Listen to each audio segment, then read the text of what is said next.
stop what you're doing and listen carefully. What I'm about to share isn't rumors, theories, or guesswork.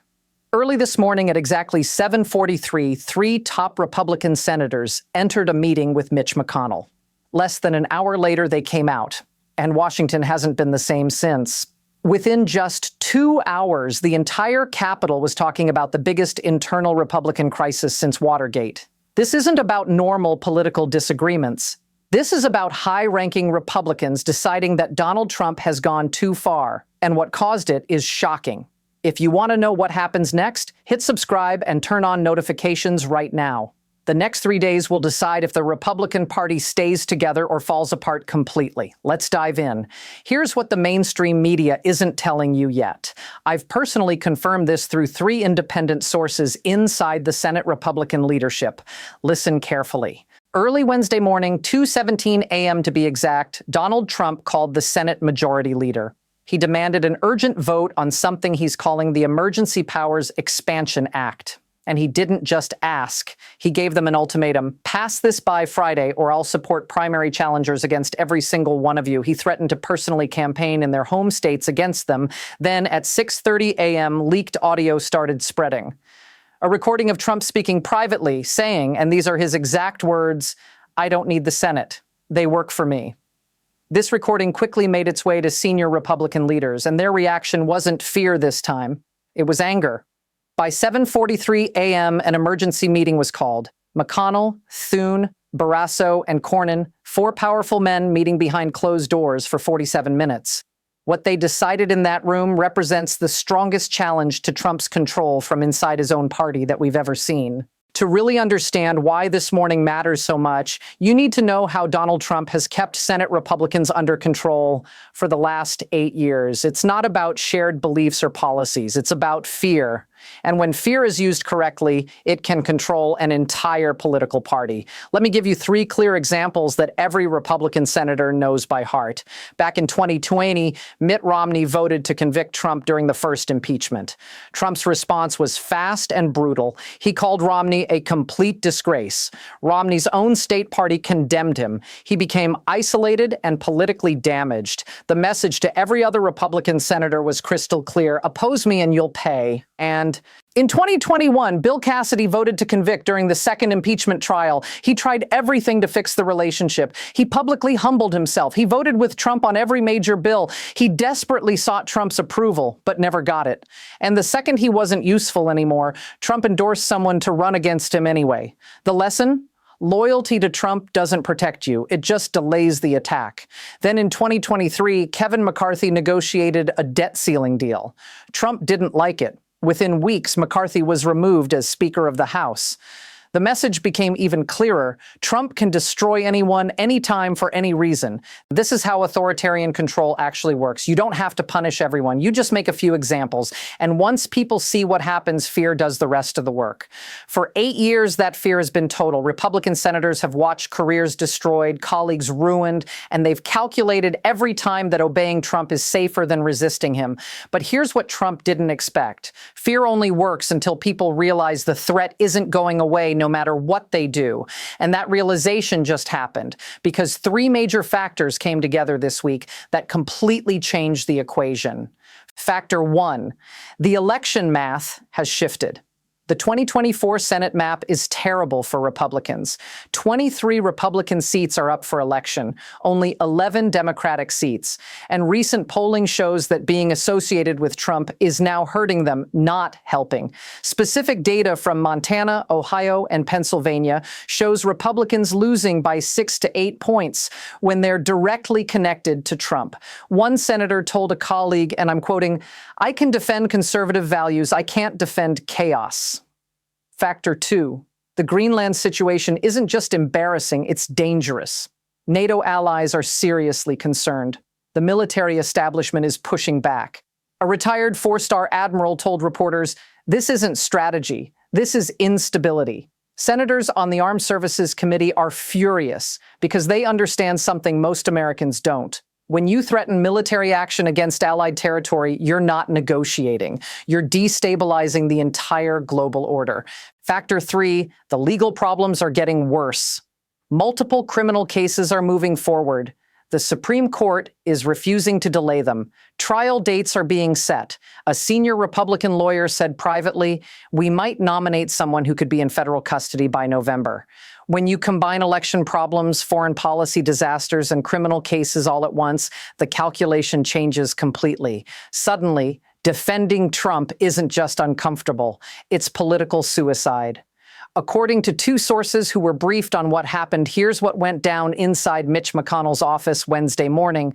The people in the room were McConnell himself, the Senate Minority Leader and the Institutionalist, John Thune, the Minority Whip and the Pragmatist, John Barrasso, the Conference Chair and the Loyalist now under pressure, and John Cornyn, Senior Member from Texas, representing the calculation every Republican is making right now. McConnell started by playing the leaked audio, the full 3-minute recording of Donald Trump saying, "I don't need the Senate, they work for me." He played it twice. Nobody said a word. According to one source, the silence in that room was suffocating. Everyone sitting at that table understood exactly what they were hearing. This wasn't a frustrated president. This was a president saying Congress doesn't matter. Then came the critical moment. John Thune spoke first. "We can't defend this, not the Greenland comments, not the emergency powers demand, not the threat to primary our own people. We can't go on TV and explain this to voters who are already exhausted." John Barrasso responded. And you could hear the internal conflict. If we oppose him publicly, he destroys us individually. You know this. We've seen it happen. Romney, Cassidy, Cheney, everyone who stood up got destroyed or made politically irrelevant. How is this different? Mitch McConnell leaned forward and said, "Here's how it's different. He's going to destroy us anyway. The question isn't whether we survive politically. The question is whether we go down defending him or defending the institution. I'm telling you, if we don't draw a line right now, there won't be an institution left to defend." John Cornyn added the electoral reality. "Texas polling has me down 4 points. Every single point is related to Trump chaos. My voters don't want this anymore. They want stability. They want governance. They don't want their senator explaining why the president is threatening to invade Greenland." And this is where it gets critical, because what McConnell proposed wasn't just symbolic resistance. It was structural and strategic. He laid out a clear plan, draft a joint letter to the White House stating the Senate won't vote on emergency powers expansion, announce that leadership won't campaign with Trump unless he tones down the foreign policy rhetoric, and threatened that if he starts supporting primary challengers against sitting senators, leadership will support the incumbents with the full financial power of the National Republican Senatorial Committee. McConnell looked at each man and said, "I need to know right now, are you with me on this?" Thune said yes immediately. Cornyn said yes. Barrasso sat silent for what one source called the longest 30 seconds of the meeting. Then he said, "You're asking me to commit political suicide." McConnell responded, "I'm asking you to do your job." Barrasso said yes. 4 men, 4 votes. And with that, the structure that's held the Republican Party together for 8 years began to crack.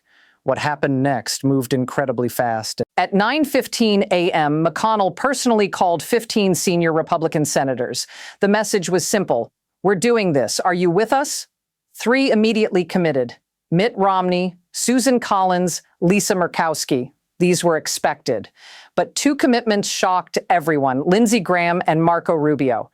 Let me pause here because Graham's decision is the earthquake. This is Donald Trump's most vocal defender. This is the man who played golf with Trump just last weekend. This is the senator who's gone on television hundreds of times to defend every Trump controversy, every indictment, every investigation.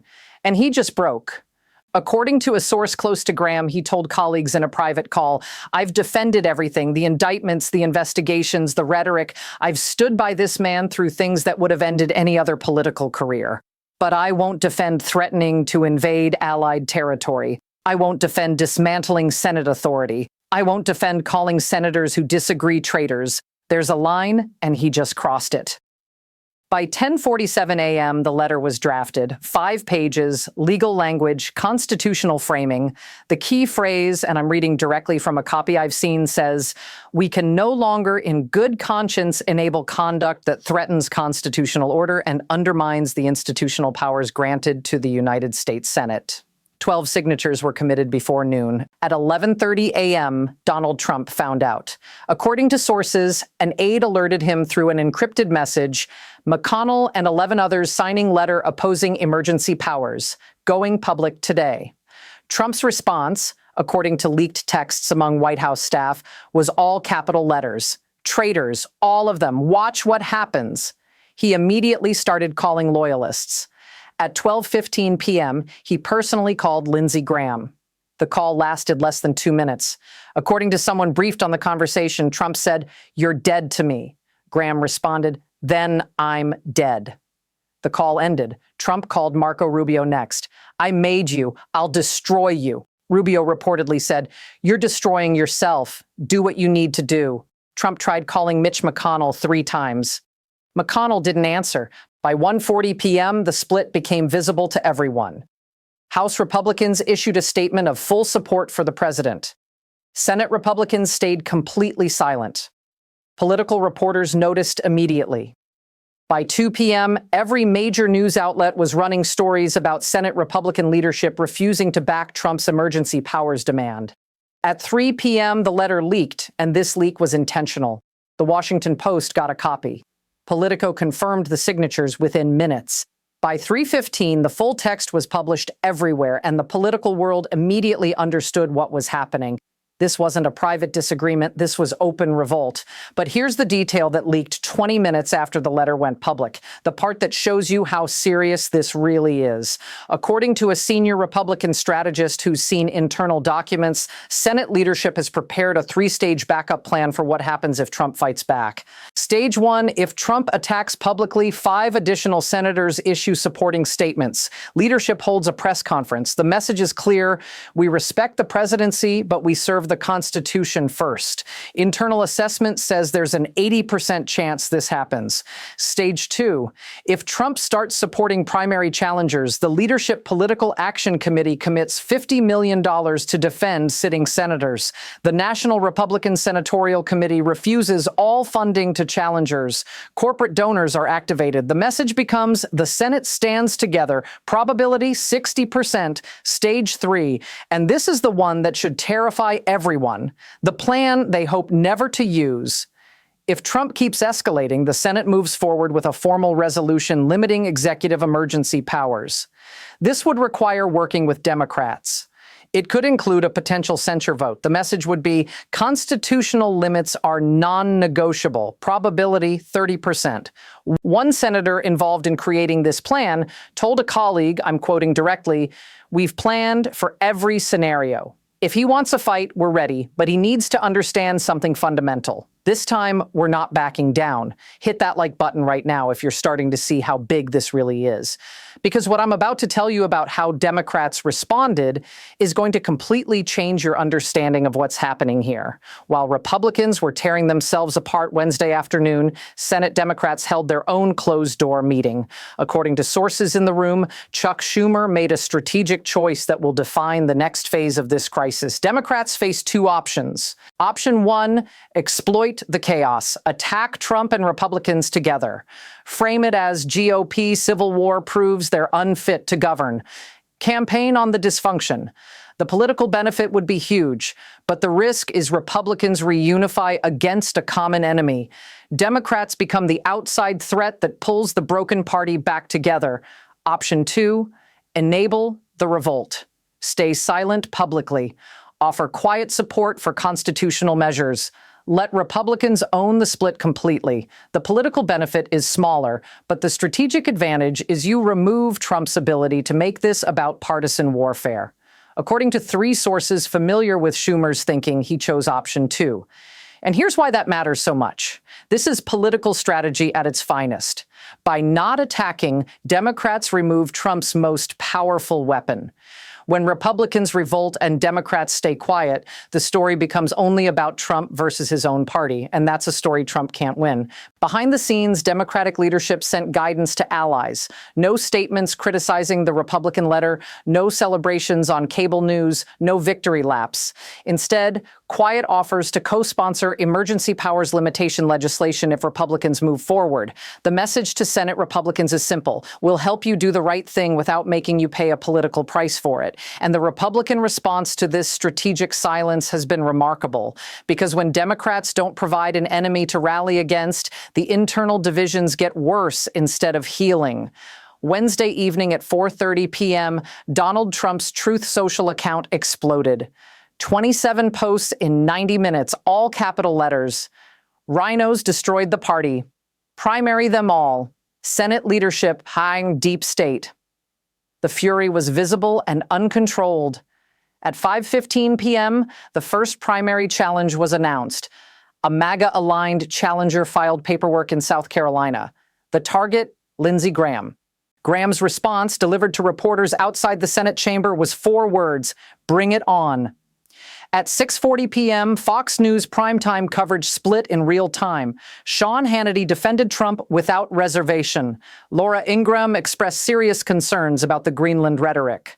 Tucker Carlson said, Republicans are finally showing spine. Conservative media, for the first time in years, was no longer speaking with one voice. At 8:00 p.m., corporate donors reacted. 3 major Republican donors issued a joint statement. We support constitutional governance and institutional stability. This is code. This is the business community saying, we're backing the Senate, not Trump. At 9:30 p.m., the count reached 17. 17 Republican senators now publicly aligned with the McConnell letter. 5 more privately committed, but not yet public. And the magic number everyone's watching is 18. 18 Republican senators plus all Democrats would be enough to block emergency powers expansion. 18 means Trump loses. But what happened overnight, while Trump was rage posting and Washington was in shock, reveals something even more important about where this crisis is heading. Thursday morning, 6 a.m., internal Republican polling data leaked to Politico. The numbers are devastating. Generic Republican candidate in swing states +2. Same Republican candidate with Trump endorsement -4. That's a 6-point swing when Trump gets involved. And that 6-point swing is the difference between holding the Senate and losing it completely. At 7:30 a.m., here's something nobody's reporting, something 3 different Senate offices confirmed to me directly.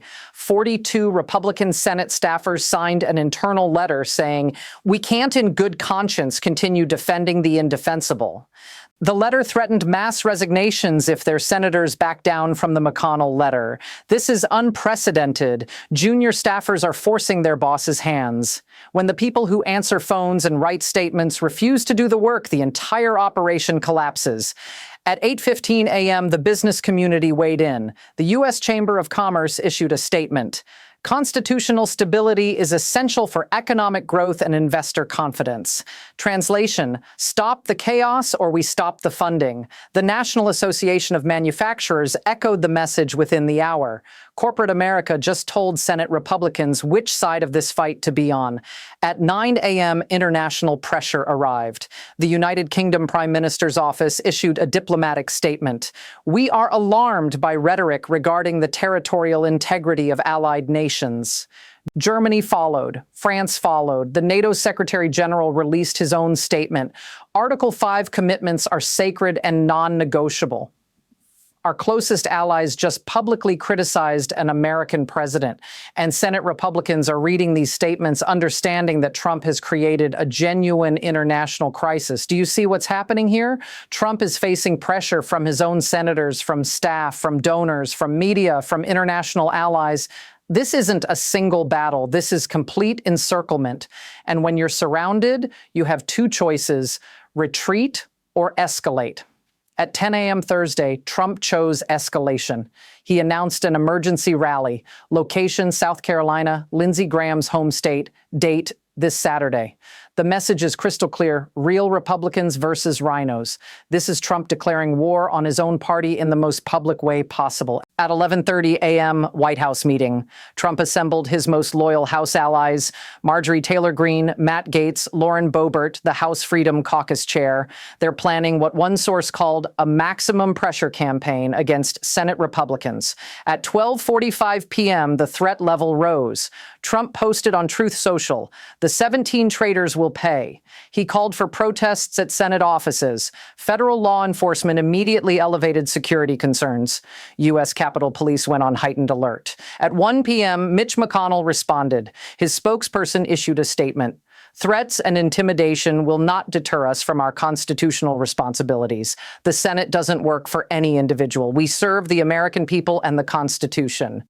But here's what McConnell did that the statement doesn't mention, what 3 sources confirmed to me. He quietly reached out to 5 Democratic senators, not Chuck Schumer, too visible, moderate Democrats, Joe Manchin, Kirsten Sinema, John Tester, Sherrod Brown, Bob Casey.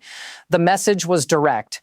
If we move forward with emergency powers limitation, will you support it? All 5 said yes. The math is done. 17 Republicans committed. 5 Democrats willing, 22 votes. You only need 18 to block emergency powers with a simple majority. Trump just lost. He doesn't know it yet. But the revolt succeeded. Let me step back and explain why what happened in the last 48 hours represents a fundamental shift in American politics.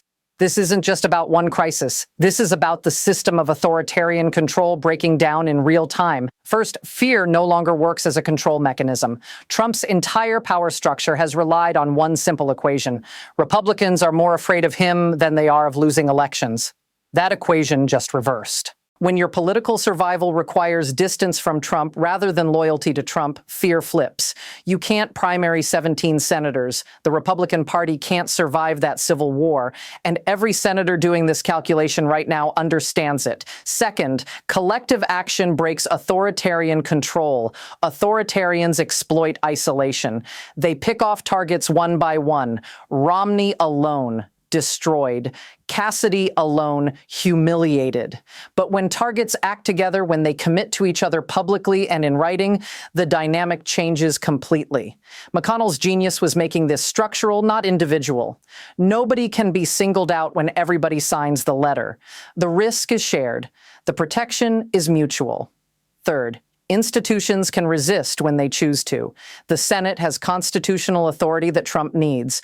Emergency powers require Senate approval. Judicial nominations require Senate confirmation. Budget authority rests with Congress. For 8 years, the Senate voluntarily gave up that authority because individual senators feared individual consequences.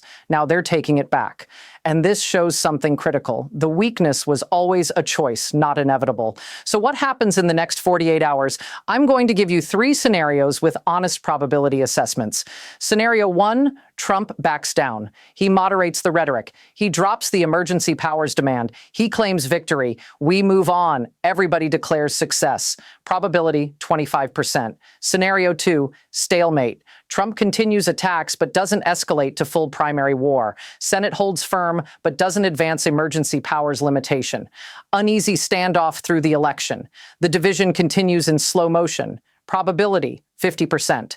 Scenario 3, full rupture. Trump launches all-out primary challenges. Senate passes emergency powers limitation with Democratic votes. Formal split in the Republican Party. Electoral disaster in November. Probability 25%. My assessment based on conversations with 8 different Senate offices. Scenario 2 slowly drifting towards scenario 3. The split won't heal. It'll widen, but gradually, not explosively. Trump will keep pushing. Republicans will keep resisting, and the gap between them will grow every single day until something breaks permanently. So let me bring this full circle. Here's what you need to understand about what happened this week. This revolt isn't about Greenland. It's not about tariffs. It's not about policy disagreements. This is about who controls the Republican Party. Donald Trump demanded absolute authority. The Senate said no, and that no changes everything. The division is structural, not emotional. This isn't angry senators having feelings. This is calculated political survival. When the election math changes, when defending Trump costs you your seat, behavior changes. Loyalty becomes a liability. But here's what worries me. What should concern every American, regardless of party? When authoritarians feel cornered, they escalate. Trump has never faced internal revolt like this before. His pattern when threatened is to attack harder. What happens when that attack targets not Democrats, but his own party? Can the Republican Party survive a civil war? Can American democracy survive the Republican Party tearing itself apart? I don't have those answers. Nobody does. but we're going to find out very soon. Subscribe to this channel right now. Hit that notification bell, because in the next 48 hours, 3 things will happen. Trump will either back down or double down. Senate Republicans will either hold firm or break apart, and we'll know whether this revolt becomes a revolution or just another failed resistance. I'll be here breaking down every development as it happens. You won't get this analysis anywhere else. The next 72 hours determine whether Trump controls the Republican Party or whether the Republican Party finally controls Trump.